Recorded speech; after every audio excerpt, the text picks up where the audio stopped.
أشهد أن لا إله إلا الله وحده لا شريك له وأشهد أن محمدا عبده ورسوله أما بعد فأعوذ بالله من الشيطان الرجيم بسم الله الرحمن الرحيم الحمد لله رب العالمين الرحمن الرحيم مالك يوم الدين إياك نعبد وإياك نستعين اهدنا الصراط المستقيم صراط الذين أنعمت عليهم غير المغضوب عليهم ولا الضالين.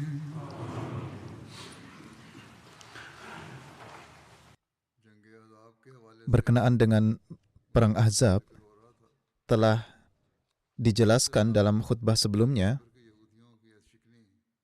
yaitu bagaimana pelanggaran perjanjian oleh orang-orang Yahudi Khaybar yang menyebabkan terbentuknya pasukan kafir yang akan menyerang dan menghancurkan umat Islam.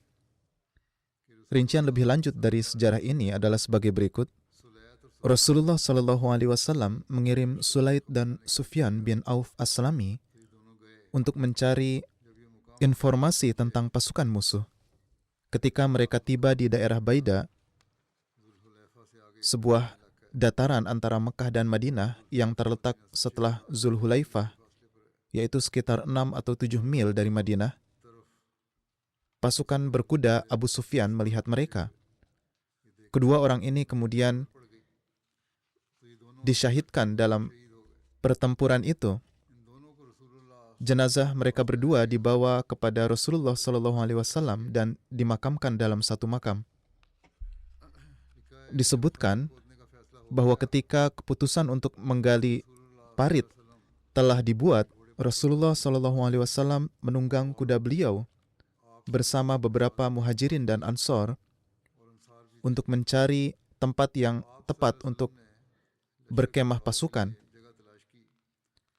Tempat yang paling sesuai adalah dengan menjanjikan Gunung Sala sebagai perlindungan di belakang dan menggali parit dari Mazad ke Zubab dan Ratij.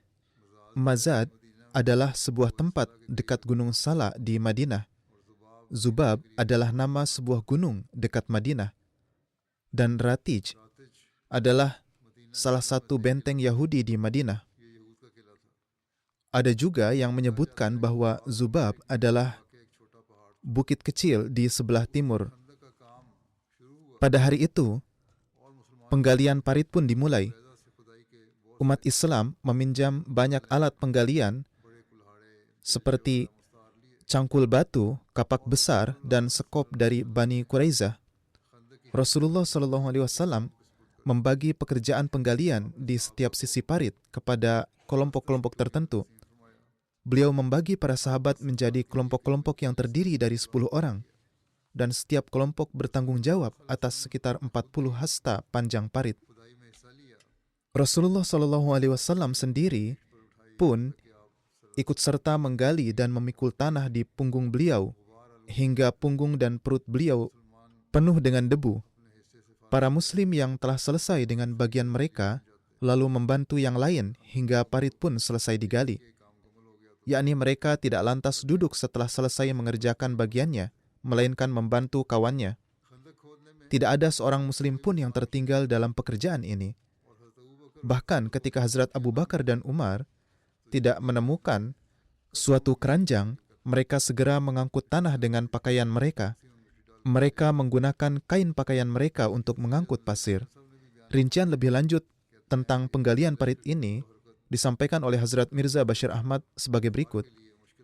Menyembunyikan pergerakan pasukan sebesar ini adalah sulit bagi kaum kafir. Sementara sistem Intelijen Rasulullah SAW juga sangat kuat. Bahkan sebelum pasukan Quraisy meninggalkan Mekah, Rasulullah SAW telah menerima berita tentang mereka. Atas hal ini, beliau mengumpulkan para sahabat untuk bermusyawarah. Dalam musyawarah ini, Hazrat Salman Al-Farisi, seorang sahabat mukhlis dari Persia juga hadir.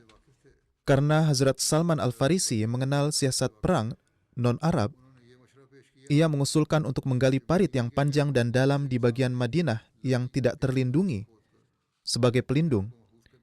Ide parit ini sama sekali baru bagi orang-orang Arab. Alhasil, setelah mengetahui bahwa siasat ini adalah umum dan berhasil digunakan di negeri non-Arab, Rasulullah SAW lantas menyetujui usulan tersebut. Dalam khutbah sebelumnya juga disampaikan bahwa Allah Ta'ala telah menurunkan ilham kepada beliau bahwa cara ini adalah tepat. Selanjutnya tertera bahwa karena kota Madinah sudah cukup terlindungi dari 3 sisi, yaitu karena deretan dinding-dinding rumah, pepohonan yang lebat, dan deretan bebatuan-bebatuan yang besar, maka hanya sisi utara Madinah sajalah yang rentan terhadap serangan mendadak dari pasukan kafir. Oleh karena itu, Rasulullah SAW memerintahkan untuk menggali parit di sisi yang tidak terlindungi ini. Beliau sendiri mengawasi penandaan tempat parit dan membaginya menjadi bagian-bagian sepanjang 15 kaki, di mana setiap bagian ditugaskan kepada 10 sahabat. Berkenaan dengan pembagian kelompok ini, ada suatu perselisihan yang cukup menarik tentang di kelompok mana Hazrat Salman Al-Farisi harus ditempatkan. Setiap kelompok ingin Hazrat Salman bergabung dengan mereka. Apakah ia harus dianggap sebagai muhajirin? Atau karena ia telah berada di Madinah sebelum kedatangan Islam, apakah ia harus dihitung sebagai Ansar? Karena Hazrat Salman adalah pencetus siasat perang ini dan juga merupakan seorang yang kuat meskipun sudah tua, setiap kelompok ingin agar beliau bergabung dengan mereka. Akhirnya perselisihan ini dibawa ke hadapan Rasulullah SAW. Beliau mendengarkan kedua belah pihak dan seraya tersenyum bersabda, Salman bukanlah dari kedua kelompok ini. Ia bukanlah muhajirin dan bukan pula Ansar. Sebaliknya Salman termasuk Ahlul Bait, yaitu keluargaku. Sejak saat itu, Hazrat Salman mendapat kehormatan di mana beliau dianggap sebagai anggota keluarga Rasulullah SAW. Setelah usulan penggalian parit disetujui, para sahabat dengan berpakaian layaknya pekerja lantas turun ke medan pertempuran. Pekerjaan penggalian bukanlah suatu tugas yang mudah, melainkan sangat sulit.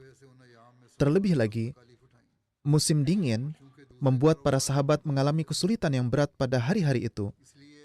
Karena pekerjaan asli mereka telah terhenti sepenuhnya, maka mereka yang bergantung pada penghasilan harian untuk nafkah mereka, dan banyak sahabat yang masuk dalam kategori ini, mereka harus menghadapi kelaparan dan kekurangan.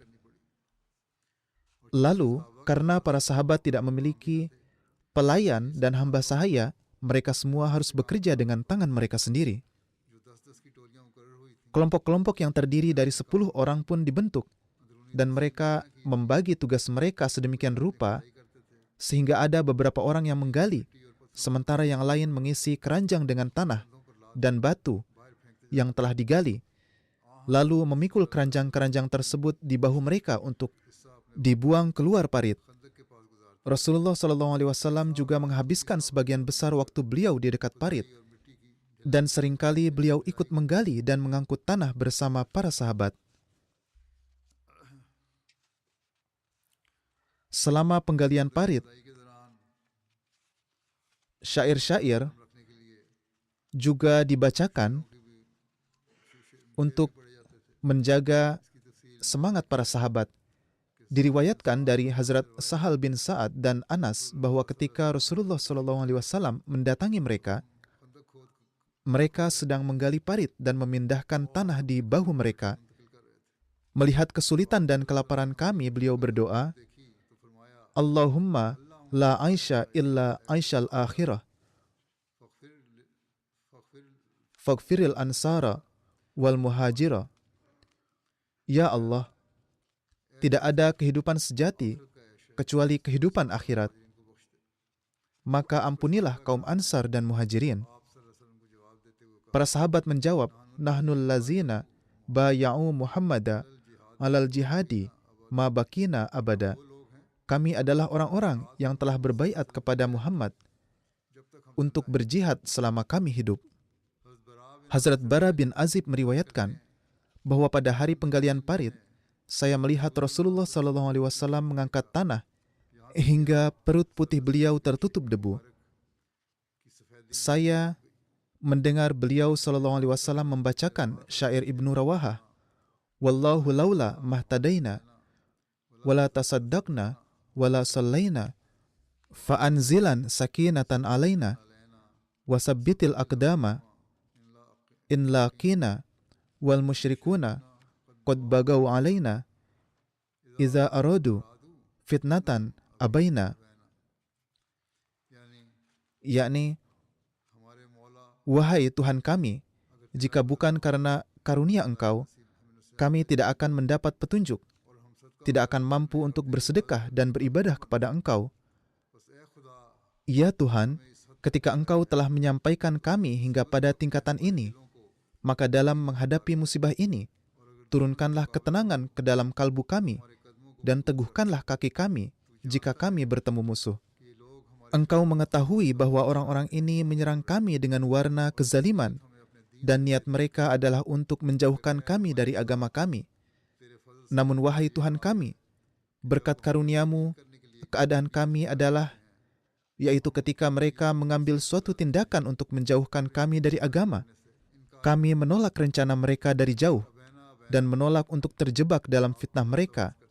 Beliau menyerukan abaina, abaina, yaitu kami menolak dengan suara lantang. Dalam satu riwayat disebutkan bahwa mereka memanjangkan suara pada akhir syair. Penggalian parit adalah pekerjaan yang melelahkan dan Rasulullah SAW juga ikut serta seperti sahabat lainnya. Terkadang beliau menggunakan cangkul batu, terkadang mengumpulkan tanah dengan skop, dan terkadang mengangkat tanah dengan keranjang. Suatu hari ketika beliau sangat kelelahan, beliau duduk dan bersandar pada sisi batu. Ketika beliau SAW tertidur, Hazrat Abu Bakar radhiyallahu taala anhu dan Hazrat Umar radhiyallahu taala anhu berdiri di dekat kepala beliau, mencegah orang-orang lewat agar tidak membangunkan beliau SAW. Ketika beliau SAW terbangun beberapa saat kemudian, beliau segera bangkit dan bersabda, "Mengapa Anda tidak membangunkanku saat tertidur?" Kemudian beliau mengambil kapak besar dan mulai memukul tanah, melanjutkan pekerjaan. Dengan keikutsertaan dan keberkatan doa-doa Rasulullah SAW, para sahabat seolah-olah melupakan kesedihan dan kesulitan pekerjaan mereka. Di satu sisi dibacakan syair-syair suci, dan di sisi lain, gurauan-gurauan ringan juga terjadi. Suatu kali, Hazrat Zaid bin Sabit, yang saat itu masih muda, tertidur di dalam parit saat menggali. Salah satu temannya, sebagai gurauan untuknya, mengambil alat galian miliknya. Ketika Hazrat Zaid terbangun dan tidak menemukan peralatannya, ia pun menjadi panik. Sementara teman-temannya yang lain merasa terhibur dengan kegelisahannya. Ketika Rasulullah SAW mengetahui hal ini, beliau bersabda kepada Hazrat Zaid, "Anak muda, kamu tidur begitu nyenyak sampai tidak menyadari peralatanmu." Menurut satu riwayat, Nabi SAW sendiri mendatangi Hazrat Zaid dan dengan tersenyum bersabda, "Ya Aba Rukad, wahai Abu Rukad atau Bapak tidur." Namun beliau juga memberikan koreksi yang bijaksana terhadap lelucon semacam ini dan bersabda, "Jika ada yang tahu di mana peralatan Zaid." Kemudian seorang menjawab, "Wahai Huzur, ada di saya dan sayalah yang mengambilnya." Beliau Shallallahu Alaihi Wasallam bersabda, seorang Muslim janganlah membuat saudaranya cemas dengan mengambil senjata atau peralatannya. Dengan kerja keras para sahabat siang dan malam, serta keberkatan doa-doa Rasulullah Shallallahu Alaihi Wasallam, parit tersebut akhirnya selesai. Kaum Muslim menggali parit dan memperkuatnya. Mengenai berapa lama waktu yang dibutuhkan untuk menyelesaikan parit tersebut, ada beberapa riwayat yang menyebutkan 6 hari, 10 hari, 15 hari, 20 hari, dan 1 bulan. Namun 15 hari dan 1 bulan adalah yang paling banyak disepakati. Panjang parit ini adalah sekitar 6.000 yard atau sekitar 3,5 mil. Lebarnya 9 hasta dan kedalamannya 7 hasta. 1 hasta diperkirakan sekitar 1,5 kaki, sehingga lebarnya sekitar 13 sampai 14 kaki dan kedalamannya sekitar 10 sampai 11 kaki. Parit yang panjang dan lebar ini terus ada hingga berabad-abad, sampai akhirnya secara perlahan hilang karena aliran air dan erosi dari Wadi Bathan. Bathan adalah salah satu dari 3 wadi terkenal di Madinah. 2 lainnya adalah Wadi Akik dan Wadi Kanah. Sebagian parit telah diisi oleh orang-orang untuk membuat jalan, dan sisanya terisi oleh endapan dari aliran wadi. Endapan datang dari hujan yang mengalir dan membawa tanah, lalu berkumpul dan mengendap. Pada abad ke-6 Hijriah, sejarawan Madinah yang terkenal, Hafiz Ibnu Najjar, menulis bahwa parit tersebut masih ada pada masanya, meskipun telah berubah menjadi seperti selokan. Banyak bagian dari dindingnya yang telah runtuh, dan banyak pohon korma yang tumbuh di tempat itu. Seorang penulis dari abad ke-9 Hijriah menulis bahwa pada masanya tidak ada yang tersisa dari parit tersebut kecuali tempatnya yang bisa dikenali dari sungai kecil yang merupakan bagian dari Wadi Bathan dan mengalir ke arahnya.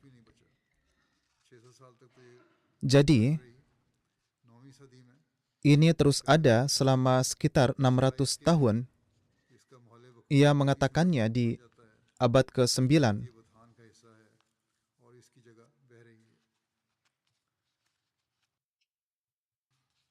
Tertera, meskipun hari-hari di Madinah penuh dengan ketakutan, kecemasan, dan kegelisahan, dan orang-orang munafik membuat-buat alasan untuk kembali ke rumah mereka, namun semangat para sahabat secara umum sangatlah mengesankan. Anak-anak dan para wanita juga turut mendukung, menyemangati, dan membantu mereka. Istri-istri suci Rasulullah SAW juga terlihat berdiri dengan teguh dan gagah berani di samping beliau dalam saat-saat yang berbahaya ini. Karena parit digali di luar Madinah dan Rasulullah SAW menghabiskan sebagian besar waktu beliau di sana, sementara para wanita dan anak-anak Madinah dipindahkan ke benteng-benteng yang kuat di dalam kota.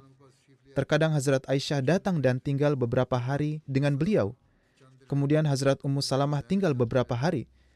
Lalu Hazrat Zainab tinggal.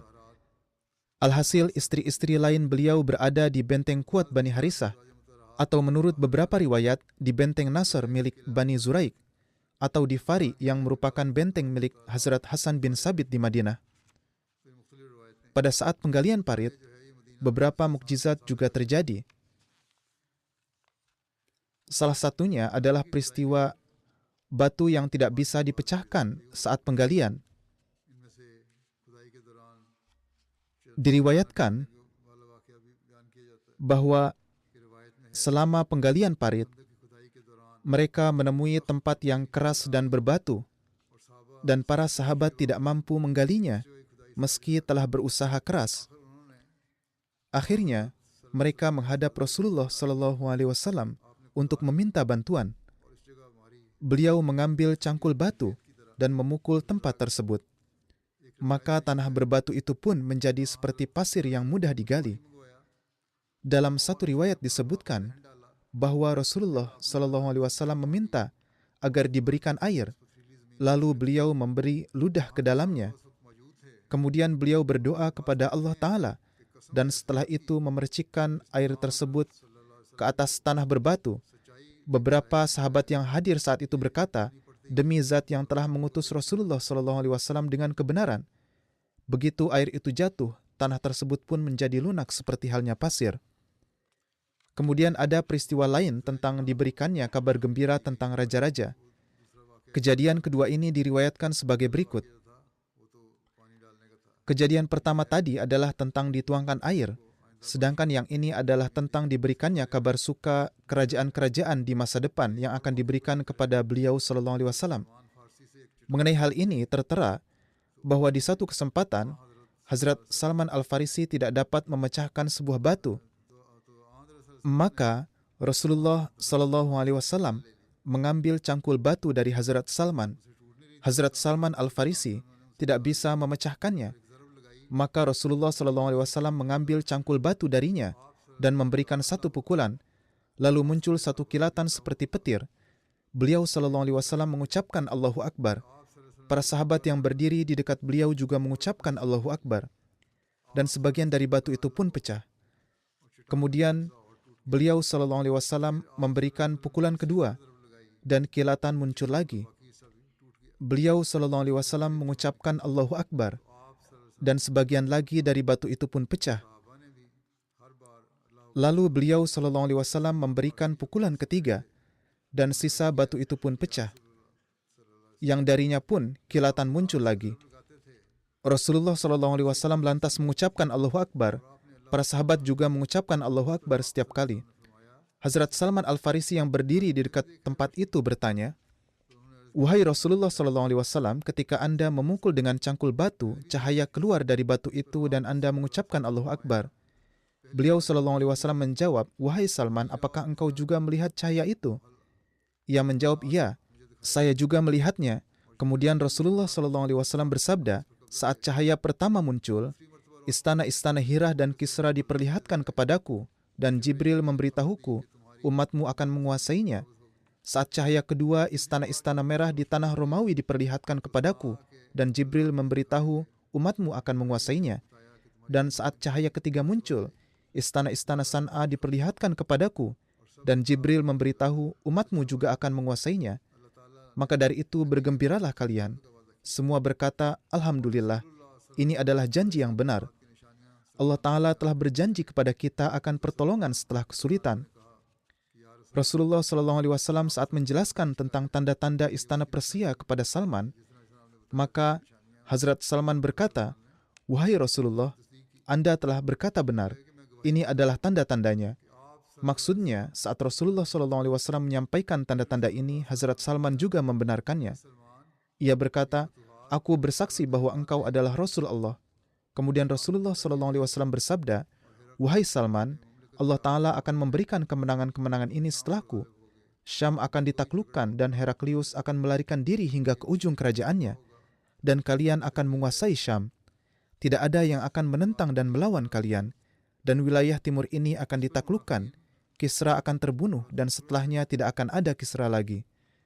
Mengenai hal ini, orang-orang munafik kerap mengejek, mengatakan bahwa di tengah kesulitan, ketidakberdayaan, ketakutan, dan kengerian ini, kabar gembira yang agung namun tampaknya mustahil ini justru meningkatkan keimanan orang-orang yang beriman.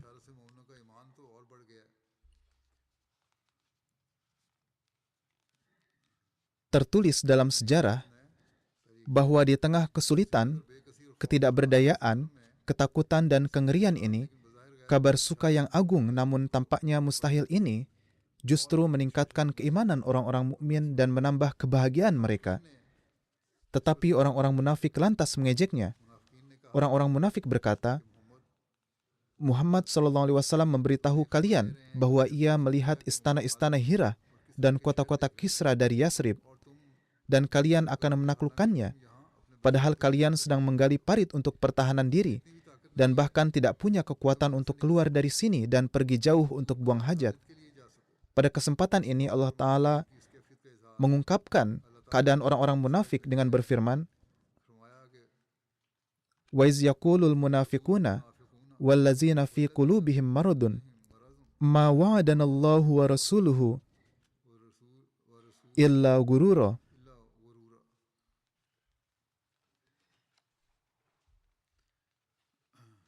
Wa iz yaqulul munafiquna wallazina fi qulubihim maradun ma wa'adanallahu wa rasuluhu illa ghurura. Dan ketika orang-orang munafik dan mereka yang di dalam hatinya ada penyakit berkata, Allah dan Rasulnya tidak menjanjikan kepada kita selain tipuan belaka. Namun, orang-orang kemudian menyaksikan bahwa dalam beberapa tahun saja, di masa kekhalifahan Hazrat Abu Bakar dan Hazrat Umar, semua kota dan istana ini ditaklukkan, dan orang-orang mukmin yang lemah dan miskin inilah yang menjadi pewaris istana-istana tersebut. Hazrat Salman Al-Farisi menyatakan, aku telah menyaksikan semua kemenangan-kemenangan ini. Peristiwa-peristiwa ini yang berkaitan dengan pemecahan batu dan mukjizat yang terjadi juga telah dijelaskan oleh Hazrat Mirza Bashir Ahmad dengan cara beliau sendiri. Beliau menulis, dalam keadaan kesulitan dan kesusahan, ketika sedang menggali parit, para sahabat menemukan sebuah batu yang tidak bisa dipecahkan dengan cara apapun. Dan para sahabat sudah sangat lemah karena lapar selama 3 hari berturut-turut. Akhirnya, mereka menghadap Rasulullah SAW dan menyampaikan tentang batu yang tidak bisa dipecahkan. Pada saat itu, keadaan Rasulullah SAW juga sedemikian rupa, sehingga beliau mengikatkan batu di perut beliau karena lapar. Namun beliau segera pergi ke sana dan mengambil sebuah cangkul batu. Sambil menyebut nama Allah, beliau memukul batu itu. Ketika besi menghantam batu, sebuah percikan api keluar, dan beliau mengucapkan Allahu Akbar dengan keras. Seraya bersabda, aku telah diberikan kunci-kunci kerajaan Syam. Demi Allah, saat ini aku dapat melihat istana-istana merah Syam di depan mataku. Dengan pukulan itu, batu itu pun menjadi sedikit retak. Untuk kedua kalinya, beliau kembali mengayunkan cangkul batu sambil menyebut nama Allah, dan kembali muncul percikan api. Beliau kembali mengucapkan Allahu Akbar dan bersabda, kali ini aku telah diberikan kunci-kunci Persia, dan aku dapat melihat istana-istana putih Madain. Untuk ketiga kalinya, beliau SAW memukul dengan cangkul batu, yang menghasilkan percikan api lagi. Beliau mengucapkan Allahu Akbar dan bersabda, sekarang aku telah diberikan kunci-kunci Yaman, dan demi Allah, saat ini aku dapat melihat gerbang-gerbang San'a. Kala ini batu itu benar-benar pecah dan jatuh dari tempatnya. Dalam riwayat lain disebutkan bahwa Rasulullah SAW mengucapkan takbir dengan suara keras pada setiap kesempatan. Dan kemudian ketika para sahabat bertanya, Rasulullah SAW menjelaskan kasyaf-kasyaf ini. Kaum muslim setelah mengatasi hambatan sementara ini, mereka kembali melanjutkan pekerjaan mereka. Ini adalah pemandangan Rasulullah SAW yang berkaitan dengan alam kasyaf, yaitu penglihatan rohani.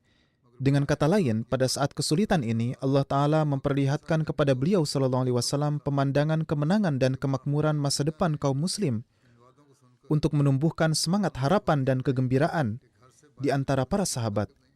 Namun secara lahiriah, keadaan saat itu adalah begitu sulit dan menyengsarakan, sehingga orang-orang munafik di Madinah, setelah mendengar janji-janji ini, mengejek kaum muslim dengan mengatakan, mereka tidak punya kekuatan untuk melangkah keluar rumah, namun bermimpi tentang kerajaan-kerajaan Kaisar dan Kisra. Namun dalam pengetahuan Allah Ta'ala, semua karunia-karunia ini telah ditakdirkan untuk kaum muslim. Janji-janji ini kemudian terpenuhi pada waktunya masing-masing. Sebagian pada hari-hari terakhir kehidupan Rasulullah SAW, dan sebagian besar lainnya pada masa para khalifah beliau. Dan ini merupakan sarana peningkatan keimanan dan rasa syukur bagi kaum muslim. Hazrat Muslih Maud radhiyallahu an juga menulis, beliau bersabda, ketika parit sedang digali, muncul dari tanah sebuah batu yang tidak bisa dipecahkan oleh orang-orang dengan cara apapun. Para sahabat menyampaikan kepada Rasulullah SAW. Beliau SAW menggenggam cangkul batu dan memukulkannya dengan kuat. Ketika menghantam batu, cahaya keluar darinya, beliau bersabda Allahu Akbar. Kemudian beliau memukul lagi untuk kedua kalinya dan cahaya keluar. Dan beliau bersabda Allahu Akbar. Kemudian beliau memukul untuk ketiga kalinya dan cahaya kembali keluar dari batu itu dan beliau mengucapkan Allahu Akbar. Para sahabat bertanya, wahai Rasulullah, mengapa engkau mengucapkan Allahu Akbar 3 kali? Beliau menjawab, setiap kali cangkul batu menghantam batu dan cahaya keluar, Allah Ta'ala memperlihatkan kepadaku gambaran kemajuan Islam di masa mendatang. Pada cahaya pertama, istana-istana Syam dari Kekaisaran Romawi diperlihatkan kepadaku, dan kunci-kuncinya diberikan kepadaku. Pada cahaya kedua, istana-istana putih Madain diperlihatkan kepadaku, dan kunci-kunci kerajaan Persia diberikan kepadaku. Pada cahaya ketiga, gerbang-gerbang San'a diperlihatkan kepadaku, dan kunci-kunci kerajaan Yaman diberikan kepadaku. Maka percayalah pada janji-janji Allah. Musuh tidak akan dapat mencelakai kalian sama sekali. Di antara mukjizat yang terjadi, ada juga mukjizat makanan, yang peristiwanya adalah sebagai berikut. Hazrat Jabir bin Abdullah menyiapkan makanan, dan di dalam makanan itu ada keberkatan. Rinciannya adalah sebagai berikut. Di suatu hari, Hazrat Jabir melihat Rasulullah SAW mengikatkan batu di perut beliau karena lapar, dan para sahabat sudah 3 hari tidak memakan makanan apapun.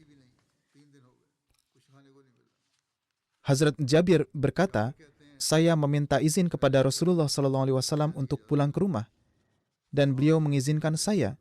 Sesampainya di rumah, saya berkata kepada istri saya bahwa saya melihat tanda-tanda kelaparan yang parah pada Rasulullah SAW, dan ini membuat saya tidak tahan melihatnya. Apakah ada sesuatu di rumah? Istri saya menjawab, di rumah ada 1 sya gandum dan seekor anak kambing. Istri saya mengeluarkan wadah yang berisi 1 sya gandum, dan saya menyembelih anak kambing. Istri saya menggiling gandum, dan saya memasukkan daging ke dalam panci. Istri saya berkata, karena makanannya sedikit, mohon sampaikan kepada Rasulullah SAW dengan diam-diam. Jangan sampai saya harus menghadapi rasa malu di hadapan Rasulullah SAW dan para sahabat beliau jika orang-orang terlalu banyak datang dan makanan tidak cukup. Saya pergi menghadap Rasulullah SAW dan dengan diam-diam berkata, wahai Rasulullah, kami memiliki sedikit makanan. Mohon Anda dan 1 atau 2 orang sahabat datang ke rumah kami. Rasulullah SAW memasukkan jari-jarinya ke jari-jari saya dan bertanya, berapa banyak? Saya memberitahu beliau jumlahnya dan beliau berkata, itu banyak dan baik. Pulanglah ke rumahmu dan katakanlah kepada istri untuk tidak menurunkan panci dari tungku dan jangan mulai memanggang roti sampai aku datang. Kemudian Rasulullah SAW berseru, wahai para penggali parit, Jabir telah menyiapkan makanan untuk kalian. Marilah. Rasulullah SAW berjalan di depan orang-orang. Saya merasa sangat malu. Hanya Allah lah yang maha tahu akan hal ini. Dalam hati saya berkata, ini terlalu banyak orang. 1 sya gandum dan seekor anak kambing untuk sekian banyak orang. Dan demi Allah, ini akan membuat malu. Saya pun pulang ke rumah dan menceritakan semuanya kepada istri saya, bahwa Rasulullah SAW datang bersama kaum muhajirin dan ansar. Istri saya berkata, semoga Allah memberkati. Bukankah aku sudah mengatakan untuk menyampaikannya dengan diam-diam? Saya menjawab bahwa saya telah melakukannya seperti yang Anda katakan. Istri saya bertanya, apakah Anda yang mengundang semua orang ini atau Rasulullah SAW? Saya menjawab bahwa Rasulullah SAW lah yang mengundang mereka. Mendengar itu, istri saya yang penuh dengan keimanan dan keikhlasan berkata, kalau begitu tidaklah perlu khawatir. Allah dan Rasulnya yang lebih mengetahui. Tidak ada yang perlu dikhawatirkan sekarang. Hazrat Jabir melanjutkan, kemudian Rasulullah SAW masuk ke rumah kami dan bersabda, masuklah 10 orang 10 orang. Istri saya mengeluarkan tepung dan Rasulullah SAW memberi air liur di atasnya dan berdoa untuk memberkatinya. Kemudian beliau SAW memberi air liur di dalam panci kami dan berdoa untuk keberkahannya. Kemudian beliau memerintahkan kami untuk memanggang roti, menuangkan kuah dan menutup panci. Kami pun melakukannya. Kami mengambil kuah dan Rasulullah SAW menutup panci, lalu membukanya kembali. Kami melihat bahwa isinya tidak berkurang. Kami mengambil roti dari tungku dan menutupnya kembali dan isinya juga tidak berkurang. Rasulullah SAW memotong-motong roti, meletakkan daging di atasnya, dan mendekatkannya kepada para sahabat seraya bersabda, makanlah. Ketika satu kelompok sudah kenyang, mereka pergi dan kemudian beliau SAW memanggil kelompok berikutnya. Demikianlah seterusnya hingga 1.000 orang telah makan dan semuanya pergi, sementara panci kami masih mendidih seperti semula dan tepung kami masih seperti sebelumnya. Rasulullah SAW bersabda, "Makanlah ini dan bagikanlah kepada orang lain, karena banyak orang yang sedang kelaparan."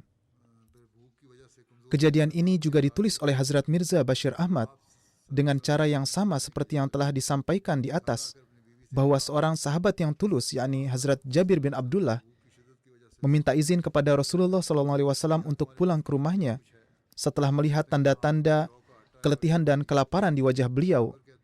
Sesampainya di rumah, beliau berkata kepada istrinya bahwa Nabi SAW tampaknya sangat menderita kelaparan.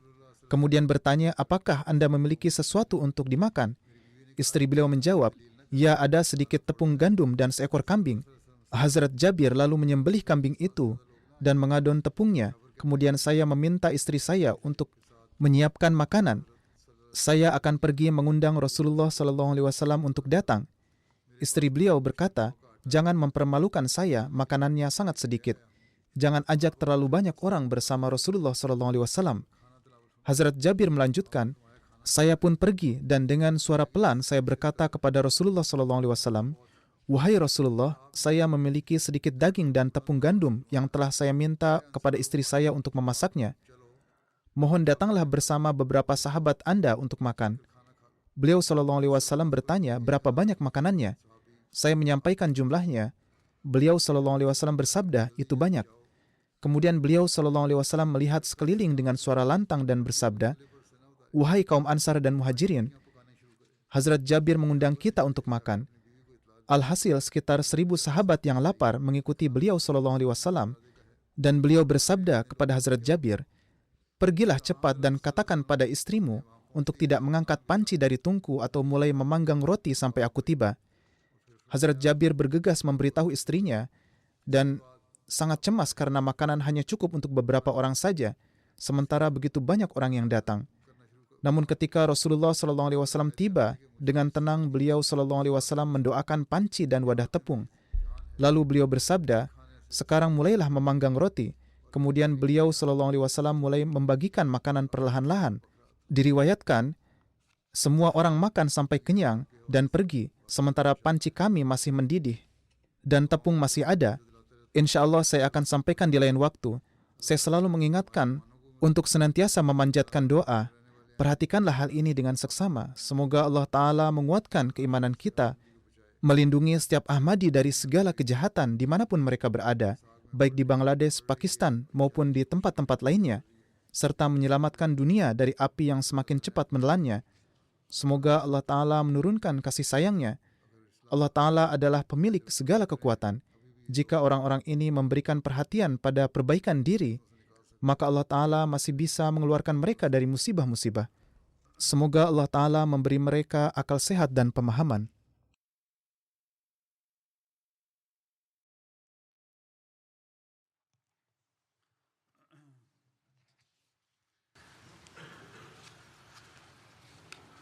Alhamdulillah, alhamdulillah, nahmaduhu wa nasta'inuhu wa nastaghfiruh.